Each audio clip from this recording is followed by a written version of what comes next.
Hello students, हमारा आज का टॉपिक है विद्युत विभव और हम इसे बोलते हैं इलेक्ट्रिक पोटेंशियल। इससे पहले की वीडियो में हमने ये पढ़ा था कि जो विद्युत धारा होती है वो आवेश का प्रवाह होती है, यानी कि जो इलेक्ट्रॉन्स हैं किसी तार में अगर इलेक्ट्रॉन्स मूव कर रहे हैं, बह रहे हैं, उसको हम बोलते हैं करंट या विद्युत धारा। अब देखो कि जब ये विद्युत धारा बहेगी, अपने आप से तो इलेक्ट्रॉन्स मूव नहीं करते हैं, कोई तो बल उस पे लगेगा जो उसको मूव कराएगा। जैसे मान लो एक पाइप रखा हुआ है और उसमें पानी है, तो क्या वो पानी बहेगा? और वो हॉरिजॉन्टल है, इस तल में, तो पानी नहीं बहता। उसके लिए हम क्या कर सकते हैं, उसको हम किसी टंकी से ऊपर जोड़ेंगे और उस टंकी में जो जल का दाब है वो उच्च है और नीचे की तरफ जो है जल का दाब जो है वो निम्न है, तो यहाँ से जल बह के इस तरफ आना शुरू कर देगा। और ऐसा क्यों हुआ? क्योंकि यहाँ पे दोनों के दाब में अंतर है, जिसकी वजह से जल ने बहना शुरू कर दिया। ऐसा ही इलेक्ट्रॉनों के साथ होता है। जब वो किसी वायर के अंदर होते हैं तो वो अपने आप प्रवाह नहीं करते, उन्हें भी एक बल की आवश्यकता होती है जो उन्हें मूव करने के लिए, प्रवाहित होने के लिए हेल्प करेगा। तो वो जो बल होता है उसे हम कहते हैं विभवांतर, उसे हम विभवांतर या वैद्युत विभव कहते हैं। तो अब हम वैद्युत विभव को समझ लेते हैं कि वैद्युत विभव होता क्या है। इकाई धनावेश को अनंत से किसी बिंदु तक लाने में किया गया कार्य। मान लो एक यहाँ पर धन आवेश रखा हुआ है अनंत दूरी पे। अनंत आप समझ सकते हो, बहुत दूर। जैसे अगर हम पृथ्वी से देखें तो जो चंद्रमा है, जो तारे हैं, वो अनंत दूरी पे हैं, ठीक है। और यहाँ पर एक विद्युत क्षेत्र है। इस विद्युत क्षेत्र में बहुत सारे धन आवेश हैं, ऋण आवेश हैं, इस प्रकार से धन और ऋण आवेश हैं। और मान लो ये एक बिंदु ए है, तो अब क्या होगा कि ये जो अनंत दूरी पे धन आवेश है, कितना है? इकाई धन आवेश, यानी कि 1 कूलम।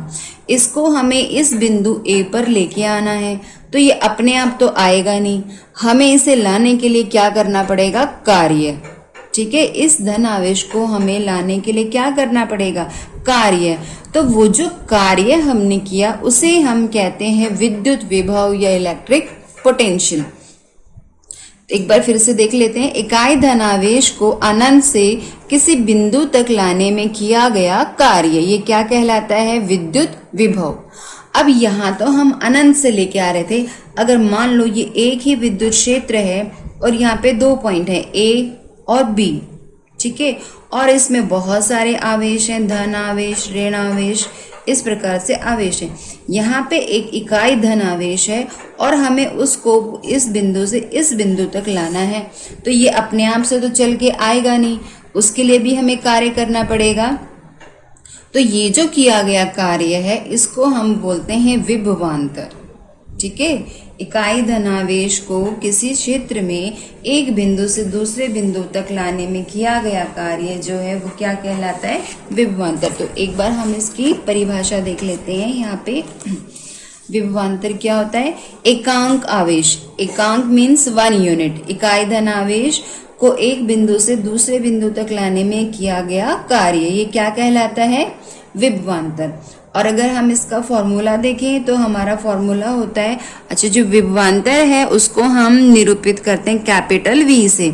जैसे हमने विद्युत धारा को किससे निरूपित किया था? कैपिटल I से।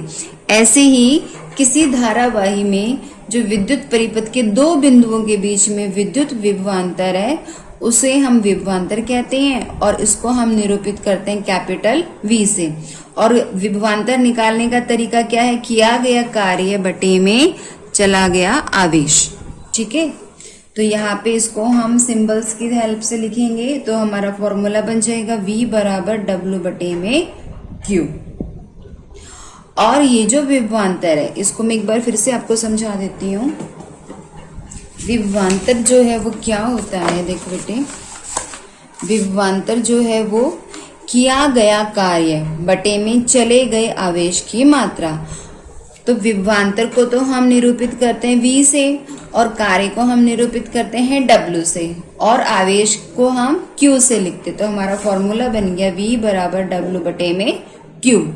क्लियर। अब देखो जो कार्य होता है इसका SI मात्रक तो होता है जूल, ये हमने 9th क्लास में पढ़ा था। कार्य का SI मात्रक क्या होता है? जूल। और जो आवेश होता है उसका SI मात्रक होता है कूलाम। अब बचा विभवांतर, इसको हम कैपिटल V से डिनोट करते हैं।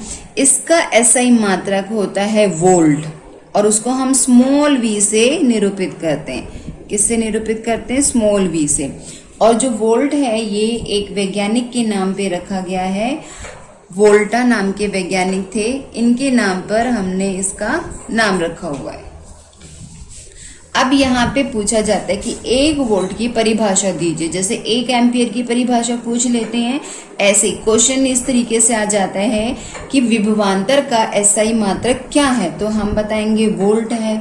अगर क्वेश्चन आता है 1 वोल्ट को परिभाषित कीजिए, तो हम क्या बताएंगे? जब 1 कूलाम आवेश को एक बिंदु से दूसरे बिंदु पर लाने में अगर 1 जूल कार्य होता है तो वो 1 वोल्ट के बराबर होता है। ठीक है, तो देख लो एक बार इसकी परिभाषा। 2 बिंदुओं के बीच विभवांतर को 1 वोल्ट कहा जाता है यदि एक बिंदु से दूसरे बिंदु तक वैद्युत आवेश का 1 कूलाम चलाने में 1 जूल कार्य किया जाता है। क्लियर। तो हमने क्या किया? 1 कूलाम आवेश को चलाया और उसके चलाने में कितना कार्य किया? 1 जूल। तो वो किसके बराबर हो जाता है? 1 वोल्ट। तो हम 1 वोल्ट को 1 जूल प्रति कूलाम भी लिख सकते हैं। अब जैसे हमने धारा मापी के द्वारा विद्युत धारा को मापा था, ऐसे ही हमें अगर वोल्ट को मापना है तो उसको हम कहते हैं वोल्ट मीटर। इसको हम किस यंत्र की सहायता से मापेंगे? वोल्ट मीटर की सहायता से मापेंगे। ठीक है। और ये जो वोल्ट मीटर होता है ये लगता है पार्श्व क्रम में, जबकि धारा मापी एमीटर लगा था श्रेणी क्रम में, यानी उसी लाइन में। यहाँ पर मान लो ये एक तार है, एक चालक है और इससे मैंने बैटरी को जोड़ा हुआ है। बैटरी को जोड़ा हुआ है, पता है धन सिरा है, ये ऋण सिरा है। धन से ऋण की तरफ विद्युत धारा प्रवाहित होगी और हमें 2 बिंदु A और B, इनके बीच में कितना विभवांतर है उसको मापना है। तो हम इनके साइड में एक ब्रांच निकालेंगे, शाखा निकालेंगे और उस पे वोल्ट मीटर को जोड़ेंगे। एमीटर के बीच में A लिखा था हमने, वोल्ट मीटर के बीच में हम V लिखेंगे। और इसको भी जोड़ते टाइम हम इस बात का ध्यान रखेंगे कि ये जो धन सिरा है ये बैटरी के धन सिरे की तरफ जुड़ेगा और जो ऋण सिरा है वो बैटरी के ऋण सिरे की तरफ जुड़ेगा। अगर हम इसको इस तरीके से जोड़ते हैं, यहाँ पर ऋण और यहाँ पर धन, ठीक है, तो क्या होगा? ये ऋण सिरा धन सिरे से जुड़ेगा जो कि गलत है, और यहाँ पे धन सिरा ऋण से जुड़ेगा, तो ये जो अरेंजमेंट है ये गलत होगा। इस चीज का हमें ध्यान रखना है कि ये कैसे जुड़ता है? पार्श्व क्रम में। पार्श्व मीन्स होती है साइड। पार्श्व मीन्स क्या होता है? साइड। तो इसको हम पार्श्व क्रम में जोड़ेंगे, साइड में जोड़ेंगे। दूसरी चीज का ध्यान हमें रखना है कि वोल्ट मीटर में उच्च प्रतिरोध होना चाहिए। वोल्ट मीटर का प्रतिरोध कैसा होना चाहिए? उच्च। क्योंकि हमें करंट नहीं मापना, हमें वोल्टेज मापनी है। इसको हम वोल्टेज भी कहते हैं, आम भाषा में हम इसे क्या कहते हैं? वोल्टेज। तो ये जो वोल्टेज है, वोल्ट मीटर जो है उच्च प्रतिरोध वाला होना चाहिए। क्यों होना चाहिए बेटे? क्योंकि अगर देखो करंट वोल्ट मीटर में से भी होके गुजरेगा तो ये उपकरण भी कुछ विद्युत को खर्च कर लेगा, तो वैद्युत विभव जो है उसमें डिफरेंस क्लियर नहीं आएगा। तो इसका प्रतिरोध उच्च होना चाहिए, जबकि एमीटर का प्रतिरोध जो था वो निम्न था। तो आई होप ये आपको क्लियर हो गया होगा। इसमें आपको इन चीजों का ध्यान रखना है कि वैद्युत विभव मेंटेन करने के लिए हम क्या करते हैं। ये जो हमने पढ़ तो लिया कि वैद्युत विभवांतर होना चाहिए तभी इलेक्ट्रॉनों का आवेश होगा। तो उसके लिए हम क्या करते हैं, जैसे हमने देखा होगा हम टॉर्च यूज करते हैं। टॉर्च में हम किस चीज का यूज करते हैं? सेल का यूज करते हैं। तो आपने देखा होगा सेल पे यहाँ पे टिप होती है, फिर यहाँ पे एक सेल पे नीचे बॉटम होता है। तो यहाँ पे धन सिरा लिखा होता है, यहाँ पे ऋण। आपने ये छोटी क्लास में पढ़ चुके हो। तो इन दोनों सिरों के बीच में, यहाँ पे बीच में कार्बन की रॉड लगी होती है और बहुत सारे इसमें केमिकल्स भरे होते हैं। तो ये जो केमिकल्स होते हैं ये रासायनिक अभिक्रियाएं करते हैं और दोनों सिरों के बीच में एक वैद्युत विभव का अंतर क्रिएट करते हैं। और इसके बाद एक और सेल जोड़ देंगे, तो सेल पे सेल जोड़ते जाएंगे तो वो बन जाएगी बैटरी।